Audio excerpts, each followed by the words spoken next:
Muy buenas a todos desde Santo Domingo 2023. Aquí Adolfo Ruiz Calleja con Paul Knudsen.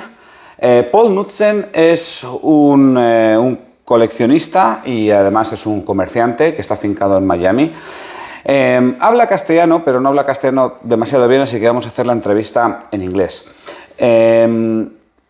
Yo creo que es especialmente importante esta entrevista porque vamos a ver la numismática hispanoamericana a través de un coleccionista y un comerciante muy experimentado, pero mucho, y además experimentado en un tema que casi nadie conoce, que son las contramarcas y especialmente las contramarcas americanas. Por eso voy a hacer el contenido en inglés, pondré subtítulos o lo haré de alguna manera para que pueda ser comprensible para quienes no hablen inglés. Va a ser la primera vez que haga una entrevista numismática en inglés, pero de verdad creo que la ocasión lo merece. Así que cambio el inglés y empiezo a hablar con Paul Knudsen. Hello, Paul. Hey, how are you? Oh, thank you to be here in the blog Numismático. Yeah, I'm proud to be on it. So, well, you are collecting and you are focused on dealing with Latin American coins that have counter stamps. Yes. Why this topic? Why this is so interesting for you? Oh, I started collecting as a young boy United States coins, especially the United States colonial coins. And with Spanish colonial being a very important part of the first coins of the United States, I had some interest in the Spanish colonial.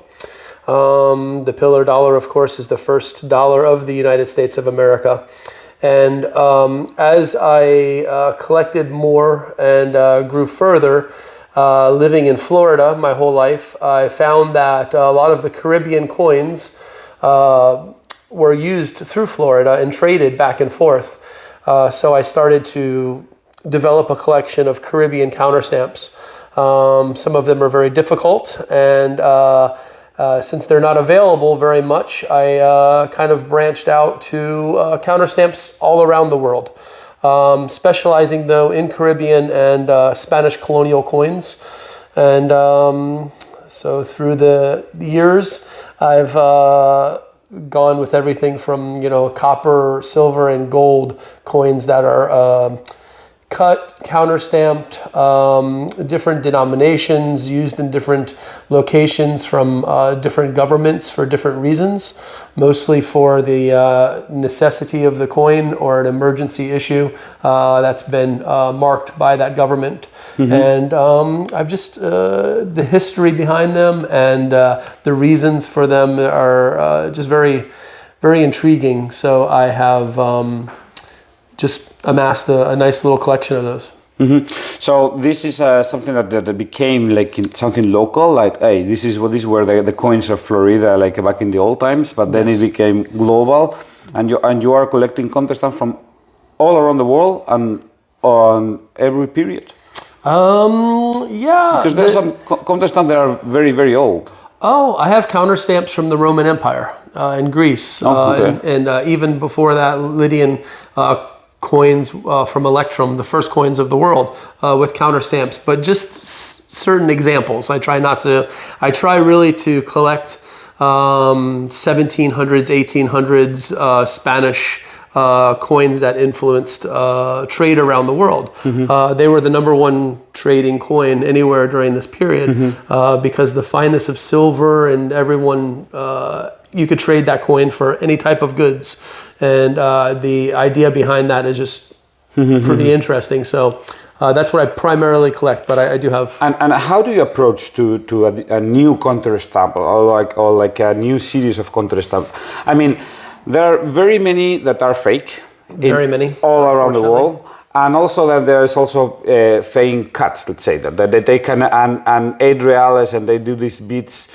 And so the original ones are very, very rare sometimes, or in most of the cases. And then even if they are very rare, there are many of them that are fake from that period, like from the 18th century, or current fake coins. So how can you distinguish it? Because I know that many dealers told me that this is the most difficult thing in the whole numismatic. Like Yes. if you want to go for something difficult, then go for counter stamps. Yes, this is true for many reasons, and what you said is correct.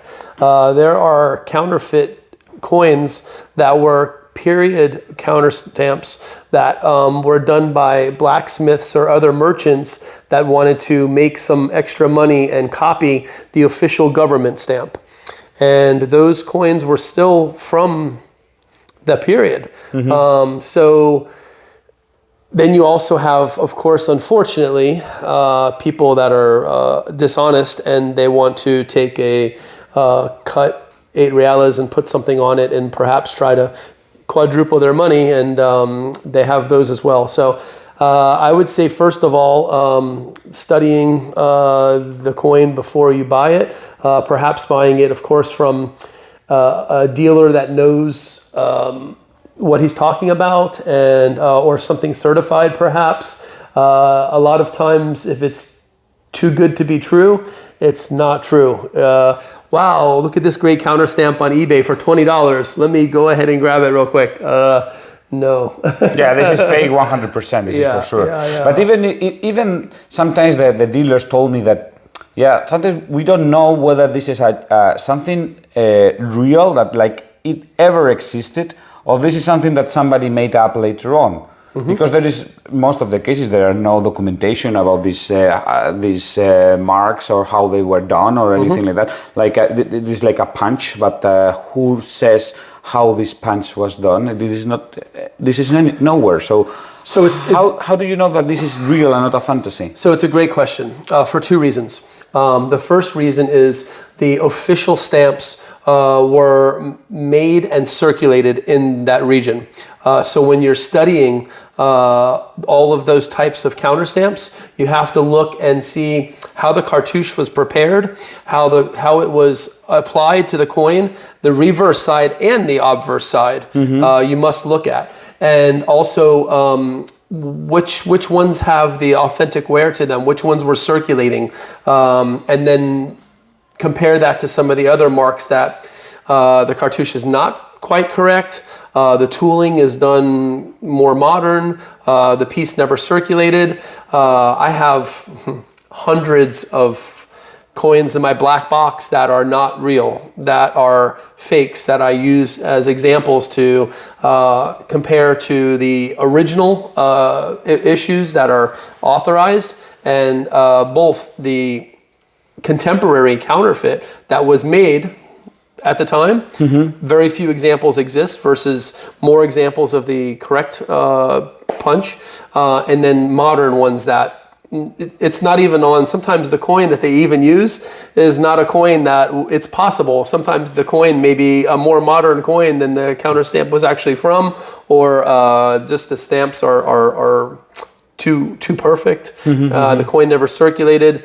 All very minute things that you have to study and look at to kind of get advanced into the collecting of the counter stamps. Okay, talking about collecting the counter stamps, which advices would you give to somebody who is collecting, I don't know, like 8 reales, and then they want to have like some counter stamp coins, like a few of them, like the easy ones? Which are your advices? Which ones to collect?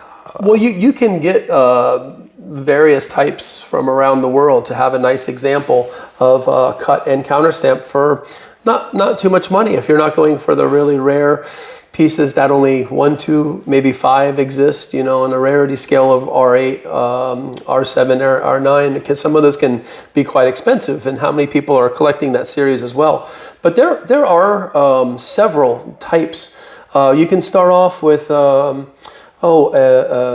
maybe a nice stamp of King George III on Carlos's neck, and the whole story behind that in 1799 and 1798, when they were the emergency coinage was a necessity for England, so they just said, we'll use the Spanish coinage.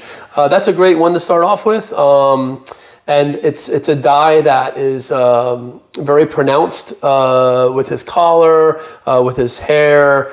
If you study that just for 5 minutes, you'll know which the real ones versus fake ones are. That's a great one to start off with. Gosh, if you're doing, there's so many South and Central American, Caribbean issues that are still available and are not that bad of a price. I'd say just start off with a couple and see how it goes. Again, if you go with some of the auction companies that stand behind what they have, that's always good. Certified, if you want to go with a coin that's in a holder, if you like the certified coins, still always buy the coin, not the holder. Make sure that you are still familiar with the coin that you're buying, even though it's in a holder. Not saying that it's not genuine, but maybe it's not always the best example just because it's in a holder. So always pay attention to detail when you're doing counter stamp coins. Mm-hmm. Okay, and what about the collector who wants to focus on counter stamps? Who want to be like you, Paul? Buy some books, read. The more you understand why the coin was counterstamped, is the more information you'll have on the counterstamps, and your collection will benefit from that greatly. So would it be enough to be collecting during your whole life? Yeah. So you can be entertained for years and years. Absolutely, yeah. Just depends how far you want to go with it. Mm-hmm. And what about books? Which is the bibliography that is recommended? I think everybody should start off looking at Krauss and getting some ideas of what's available, and then from there, there's many books.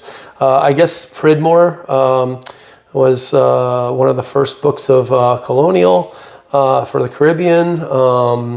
You have several auction catalogs from some of the really great sales that have been collections over the years. Of other counter-stamp collectors. Some of those auction catalogs have wonderful information on them.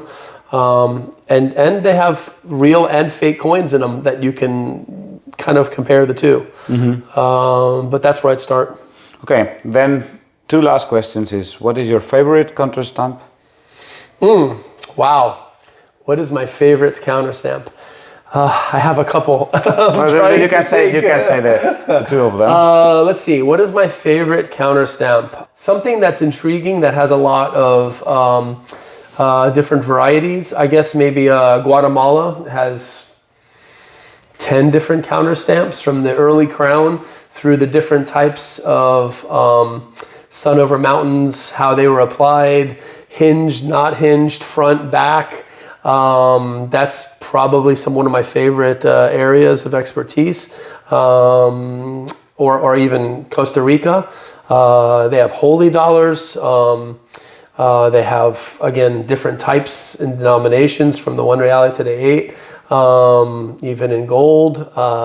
That's a really great way to do too. I guess probably Costa Rica and Guatemala are my favorites to really get in there and figure out which dyes are used. And now there are some fakes out there. There are contemporary fakes and modern fakes, but for the most part, I think those are achievable, not that expensive, and they're fun. Those are probably some of my favorites. I will tell you my favorite. This is the one with the Azor in the Azores Island.